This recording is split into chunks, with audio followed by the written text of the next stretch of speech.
سورہ بقرہ کی آیت نمبر 28 ہے۔ اللہ تعالیٰ فرما رہے ہیں کیف تکفرون باللہ، کہ تم کس طرح سے اللہ تعالیٰ کا انکار کر سکتے ہو یا کفر کر سکتے ہو۔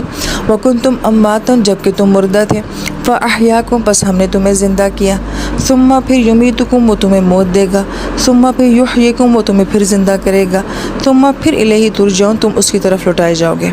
بہت خوبصورت قرآن پاک کی آیت مبارکہ ہے، اس کی تفسیر بہت ہی اعلیٰ ہے۔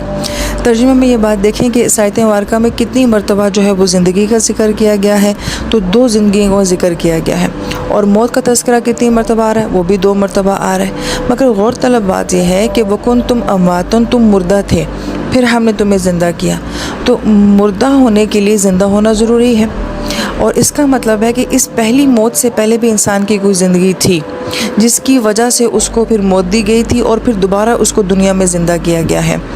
لہٰذا وہ زندگی کہاں تھی؟ تو مفسرین کرام یہ فرماتے ہیں کہ جب اللہ پاک نے تمام روحوں کو تخلیق فرمایا تو گویا کہ روحیں آسمانوں پہ زندہ تھیں، پھر ان کو آسمانوں میں کہیں سلا دیا گیا، یا جو بھی معاملہ ہوا، کیونکہ آسمان سے تعلق رکھتا ہے، اس کے بارے میں کوئی کنفرم بات نہیں کی جا سکتی، جیسے کہ کوئی کولڈ سینٹر ہو کہ جہاں پہ روحوں کو جو ہے وہ سلا دیا گیا ہو، یا ان کو کس قسم کی موت دی گئی، واللہ عالم، یہ بھی اللہ تعالیٰ کی ذات جانتی ہے۔ مگر اس کا مطلب یہ ہے نا کہ روحیں پہلے تخلیق ہو گئی تھیں، وہ زندہ تھیں، پھر اس کے بعد آسمانوں میں وہ کہیں سوئی ہوئی تھیں، تو گویا کہ اللہ پاک فرماتے ہیں پھر ہم نے تمہیں جو ہے وہ زندہ کیا۔ جس روح کو دنیا میں آنا تھا اس کو حیات دی گئی، اور اس کو ماں کی پیٹ میں ڈالا گیا، اور پھر اس کے بعد زندگی کا ایک سلسلہ شروع ہوا۔ اگر اس تفسیر کو پھر دیکھا جائے تو اس کا مطلب ہے کہ 3 زندگیاں ہوتی ہیں، 2 موتیں ہوتی ہیں۔ ہم آسمانوں میں زندہ تھے، پھر ہمیں سلا دیا گیا، جس کو موت کہا گیا ہے، یہ ایک زندگی، اور موت تو ہماری آسمانوں پہ ہی ہو گئی ہے۔ پھر ہمیں دوبارہ دنیا میں زندہ کیا گیا، یہ ہماری دوسری زندگی شروع ہو گئی ہے۔ اس کے بعد پھر انسان کو موت دی جائے گی، یہ ہماری دوسری موت ہو جائے گی۔ اس کے بعد پھر انسان کو زندگی دی جائے گی، اور وہ ہمیشہ کی زندگی ہوگی، گویا کہ وہ تیسری زندگی ہوگی۔ تو گویا کہ 3 زندگیاں ہیں اور 2 موتیں ہیں۔ پھر آیت مبارکہ میں گرامر کے لحاظ سے دیکھیں، ثم کا لفظ آتا ہے۔ ثم جو ہوتا ہے وہ تراخی کے لیے آتا ہے، کچھ وقت کے لیے آتا ہے۔ تو یہاں پہ آیت مبارکہ میں عرفات جو ہوتا ہے اس کا مطلب ہوتا ہے کسی کام کا یکدم ہو جانا، فوراً ہو جانا۔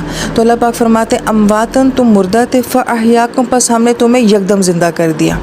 پھر اس کے بعد ثم یمیتکم، یعنی کہ کچھ عرصہ تم دنیا میں جیو گے، اس دنیا میں رہو گے، اور اس کچھ عرصے کے بعد یمیتکم، اللہ پاک پھر تمہیں موت دے دیں گے۔ ثم پھر آ گیا، یعنی کہ تھوڑا سا وقت تمہیں اور کہیں گزارنا پڑے گا، اور وہ کہاں گزارنا پڑے گا؟ ہمیں اپنی قبروں پہ گزارنا پڑے گا۔ اس کے بعد پھر حشر کا میدان آئے گا، اور اس کے بعد پھر جب فیصلہ ہوگا تو انسان کو ہمیشہ ہمیشہ کی زندگی دی جائے گی۔ جنت میں جائے گا انشاءاللہ تب بھی ہمیشہ کی زندگی ہوگی، جہنم میں جائے گا تب بھی ہمیشہ کی زندگی ہوگی۔ یہی وجہ ہے کہ کافر جب جہنم کو دیکھے گا نا تو وہ یہ کہے گا کہ اللہ تعالیٰ آپ نے اس سے پہلے بھی ہمیں زندہ کیا تھا، موت دی تھی، پھر زندہ کیا، پھر موت دی، اب جو آپ ہم نے تیسری مرتبہ زندگی دے رہے ہیں نا، اس کے بعد بھی کوئی موت آئی نہیں چاہیے نا، کیونکہ زندگی کے بعد موت ہے، تو اب اس زندگی کے بعد بھی کوئی موت آنی چاہیے، تو بس اللہ ہمیں موت دے دیں اور ہمیں جہنم سے آزاد کر دیں۔ تو ان سے کہا جائے گا نہیں، اب موت نہیں ہے، بس 2 موتیں جو تم گزار کے آ چکے ہو، اب تیسری کوئی موت نہیں ہے۔ ثم پھر اس کے بعد اللہ تعالیٰ فرماتے ہیں الیہ ترجعون، کہ تم اللہ تعالیٰ کی طرف لوٹائے جاؤ گے، اور رجع کا مطلب ہوتا ہے اپنی اصل کی طرف لوٹ جانا، اور ہماری اصل کیا ہے کہ ہم آسمانوں میں آئے تھے، ہم آسمانوں میں ہی واپس چلے جائیں گے۔ ہم اس دنیا کی مخلوق ہی نہیں ہیں، چونکہ ہم جہاں کی ہیں وہیں آخر میں ہمیں واپس لوٹ جانا ہے۔